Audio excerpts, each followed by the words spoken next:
বৃহস্পতিবার ধর্মনগর বিধানসভা কেন্দ্রের উপনির্বাচনের ভোট গ্রহণ হতে চলেছে। এই উপনির্বাচনকে কেন্দ্র করে বুধবার সকাল থেকেই জোর প্রস্তুতি লক্ষ্য করা যায়। ধর্মনগরের পিএমশ্রী সরকারি বালিকা বিদ্যালয় থেকে সকাল 9টা নাগাদ ভোটে নিয়োজিত কর্মীরা ইভিএম, ভিভিপ্যাট সহ সমস্ত প্রয়োজনীয় সামগ্রী নিয়ে নিজ নিজ গন্তব্যের উদ্দেশ্যে রওনা দেন। রয়েছেন নিরাপত্তা কর্মীরাও। মোট 55টি পোলিং স্টেশনে ভোট গ্রহণ অনুষ্ঠিত হবে, যার মধ্যে 11টি মডেল পোলিং স্টেশন রয়েছে। উল্লেখযোগ্য বিষয় হলো এই 11টি মডেল পোলিং স্টেশন সম্পূর্ণভাবে মহিলা কর্মীদের দ্বারা পরিচালিত হবে, যা নির্বাচনী প্রক্রিয়ায় নারীদের সক্রিয় অংশগ্রহণের একটি গুরুত্বপূর্ণ দৃষ্টান্ত হিসেবে দেখা হচ্ছে।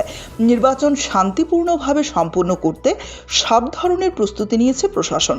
বৃহস্পতিবার সকাল 7টা থেকে শুরু হবে ভোট গ্রহণ। আজকে আমাদের 56 ধর্মনগর অ্যাসেম্বলি কনস্টিটিউয়েন্সির যে বাই ইলেকশন, সেটার আজকে ডিসপার্সাল হচ্ছে পোলিং টিমের।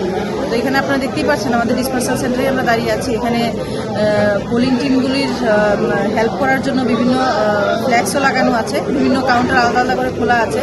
এখানে আমাদের যে অফিসিয়ালরা আছেন তারা ওনারা বসে আছেন ওনাদেরকে নেসেসারি ম্যাটেরিয়াল প্রোভাইড করার জন্য এবং সাপোর্ট করার জন্য। প্লাস আপনি একটা জিনিস দেখতে পাচ্ছেন যে আমাদের এখানে এবার আগেও আমরা বলেছি যে আমাদের 11টা মডেল পোলিং স্টেশন এবং 11টা উইমেন পোলিং স্টেশন আছে।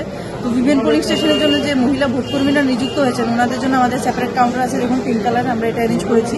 তাছাড়া ভোটকর্মীদের যাতে কোনো অসুবিধা না হয়, ওনাদের যাতে বেসিক যে হেলথ সেটা যাতে ঠিক থাকে তার জন্য আমাদের ফার্স্ট এড কিটের ব্যবস্থা আছে। আর বাকি যা যা আমাদের ভোট রিলেটেড সামগ্রী আছে সেটাও আমরা দিচ্ছি। প্লাস এবার যে মোবাইল ডিপোজিট যে বক্স সেগুলো আমরা प्रोवाइड করব। তো আমরা सबको नमस्कार।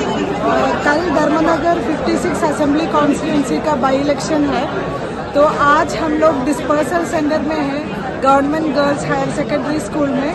इधर से हमारा पोलिंग टीम्स का डिस्पैच हो रहे हैं। 8 बजे शुरू हुआ था डिस्पर्सल। आप देख सकते हैं कि 14 टीम्स ऑलरेडी गया है। तो हम लोग उम्मीद करते हैं कि 1 बजे का अंदर हमारा पूरा डिस्पर्सल आज ख़त्म हो जाएगा।